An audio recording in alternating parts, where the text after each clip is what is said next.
Perkenalkan, nama saya Kisiana Sirumapea. Saya dari Fakultas Ekonomi, Prodi Pembangunan Universitas Asahan. Sekarang saya akan membahas mengenai materi kuliah saya itu dalam bahasa Indonesia, itu mengenai pola-pola kalimat tunggal dan kalimat turunan. Adapun yang akan kita bahas yaitu mengenai definisi kalimat tunggal dan kalimat turunan serta pola-pola kalimatnya. Yang pertama kita akan membahas itu mengenai kalimat. Kalimat itu adalah rangkaian kata yang tersusun dan membentuk suatu gagasan atau peristiwa. Sedangkan kalimat tunggal itu kalimat yang hanya memiliki suatu gagasan, peristiwa atau kejadian di dalamnya. Dengan kata lain, kalimat tunggal hanya terdiri dari satu struktur penyusun kalimat yang minimal hanya terdiri dari subjek, predikat. Namun ada kalanya kalimat tunggal juga membutuhkan unsur objek, pelengkap, dan keterangan yaitu sebagai pendukung. Kemudian ada ciri-ciri kalimat. Yang pertama itu kalimat tunggal hanya memiliki satu peristiwa pokok. Kedua, kalimat tunggal hanya memiliki satu struktur penyusun kalimat saja, yaitu SP, SPO, atau SPOK. Ketiga, itu kalimat tunggal tidak pernah menggunakan kata konjungsi atau tanda baca koma di dalamnya. Yang kemudian ada itu jenis-jenis kalimat. Berdasarkan predikatnya ada beberapa jenis kalimat tunggal. Yaitu yang pertama kalimat nominal, itu kalimat tunggal yang predikatnya berupa kata benda. Kemudian ada kalimat adjektif, yaitu kalimat tunggalnya merupakan kata sifat. Yang ketiga kalimat verbal, itu kalimat yang predikatnya adalah kata kerja. Kemudian ada kalimat numeral, yang predikatnya berupa kata bilangan.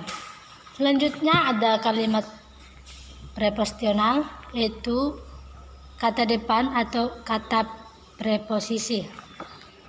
Selanjutnya kita akan membahas mengenai kalimat turunan. Kalimat turunan adalah kalimat non-inti atau merupakan hasil proses dari mentransformasikan kalimat inti. Kalimat inti itu dapat ditransformasikan menjadi kalimat transformasi atau kalimat luas, tapi dengan mengubah ciri-cirinya. Adapun ciri-ciri kalimat turunan yang pertama, bersusun atau majemuk, tidak sempurna, berbentuk pertanyaan atau perintah, bersifat medial, pasif, dan negatif. Kemudian perbedaan pola kalimat tunggal dan kalimat turunan. Yang pertama itu pola dasar kalimat bahasa Indonesia sebagai berikut, yaitu kalimat dasar berpola SP, berpola SP verb, berpola SP noun, SP adjektif, berpola SPK, SPPL, SPO, SPOPL, dan SPOK. Kemudian pola kalimat turunan. Dalam kajian bahasa Indonesia dibedakan unsur bahasa yang sederhana dan unsur yang kompleks. Begitu pula dalam sintaksis. Kalimat sebagai objek kajian sintaksis dibedakan atas kalimat dasar dan kalimat turunan, kalimat tunggal dan kalimat majemuk. Kalimat turunan merupakan kompleks yang terdiri atas satu klausa, sedangkan kalimat turunan majemuk merupakan kalimat kompleks yang terdiri atas dua atau lebih klausa. Kemudian ada itu pola kalimat turunan, yaitu kalimat turunan tunggal, yaitu kalimat kompleks yang terdiri atas satu klausa. Kalimat dalam kalimat turunan tunggal ini tidak sesederhana kalimat tunggal, namun telah mengalami perluasan. Kemudian kalimat turunan majemuk, itu kalimat yang terdiri atas dua klausa atau lebih. Yang dalam kalimat turunan majemuk ada itu beberapa bentuk. Yang pertama itu kalimat majemuk setara. Yang kedua kalimat majemuk bertingkat. Dan yang selanjutnya kita akan bahas mengenai pola kalimat. Pengertian pola kalimat adalah suatu bahasa yang merupakan kesatuan pikiran atau kesatuan kata-kata yang berkaitan satu sama lain. Dalam bahasa tulis, Kalimat diawali huruf kapital dan diakhiri dengan titik, tanda seru ataupun tanda tanya.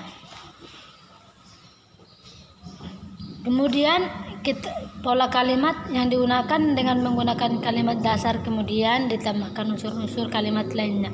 Yang pertama kita akan membahas pola kalimat. Pola kalimat ada 8 pola. Yang pertama itu ada SP, kemudian SPO, SPPL, SPOPL, SPK, SPOK, SPPLK, SPOPLK. Kemudian ada dalam pola-pola kalimat tunggal ada itu yang namanya kalimat efektif. Pengertian kalimat efektif adalah kalimat yang dapat mengungkapkan gagasan penutur atau penulisnya secara tepat sehingga dapat dipahami oleh pendengar, pembaca secara tepat. Efektif dalam hal ini itu ukuran kalimat yang memiliki kemampuan menimbulkan gagasan atau pikiran pada pendengar atau pembaca. Sekarang kita akan membahas itu ciri-ciri kalimat efektif.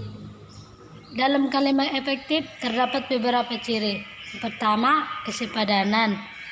Yang kedua, itu kecermatan dalam pemilihan dan penggunaan kata. Kemudian ada yang namanya kehematan, terus kelogisan, kesatuan atau kepaduan, keparalelan atau kesejajaran, ketegasan. Selanjutnya ada itu kesalahan dalam menyusun kalimat efektif dan pembetulannya. Yang pertama ada pleonastis. Pleonastis adalah pemakaian kata yang mubazir ataupun berlebihan yang sebenarnya tidak diperlukan. Kemudian ada kontaminasi, yaitu mengandung kesalahan kontaminasi.